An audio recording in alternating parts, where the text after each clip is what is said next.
Hello. Mardi pétoké ou ceux qui na vainqueur. On va aller terminer là-bas. Et bien nous bénir ces chemins. Jésus-Christ est le même hier, aujourd'hui, éternellement. Mais tout celui qui est condamné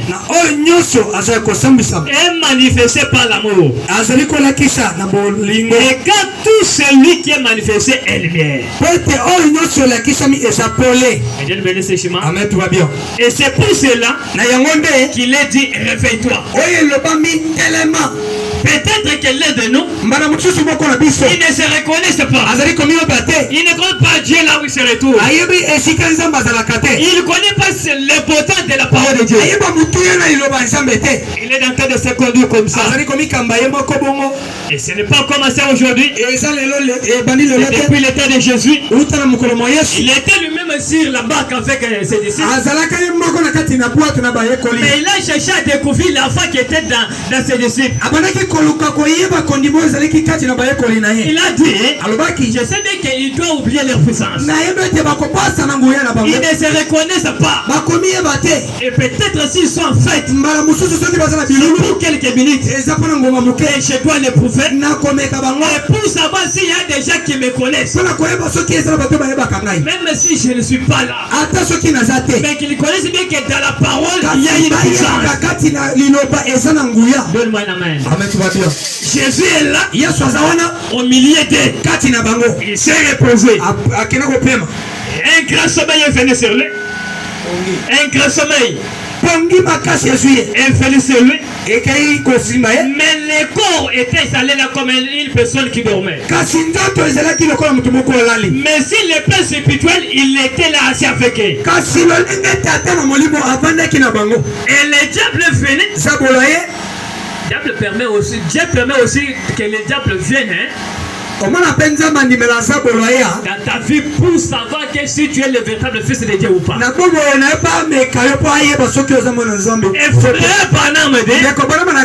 C'est Jésus qui avait permis que le diable puisse venir. Et si le diable arrive dans la vie de quelqu'un, il ne vient pas pour te demander pardon. Il ne vient pas là pour être comme un observateur. Il doit te tourmenter. Il doit te donner une maladie. Donne-moi une main. Il doit te bousculer. Il doit parler mal de toi.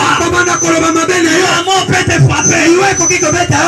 Quand le malheur nous arrive, c'est pour la gloire de Dieu. Et d'autres fois Dieu permet cela.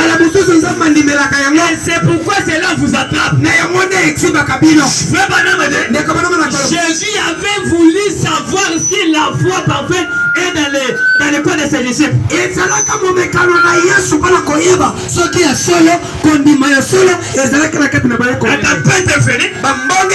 a bousculé la barre. Et quand la barre a commencé à bouger, toutes les enfants de Dieu qui pleuraient.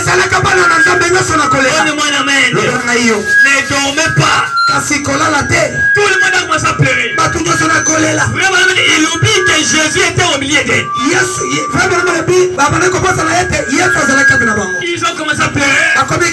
Oh Seigneur, si tu nous laisses, nous allons tous périr. Réveille-toi.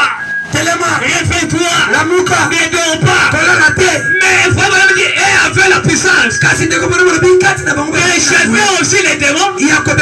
Parce que chaque fils de Dieu ou fille de Dieu, il a donné l'autorité de chasser tous les démons. Et les démons doivent l'obéir. Et pour les démons qui obéissent à Jésus, Satan aussi obéir à l'église aujourd'hui.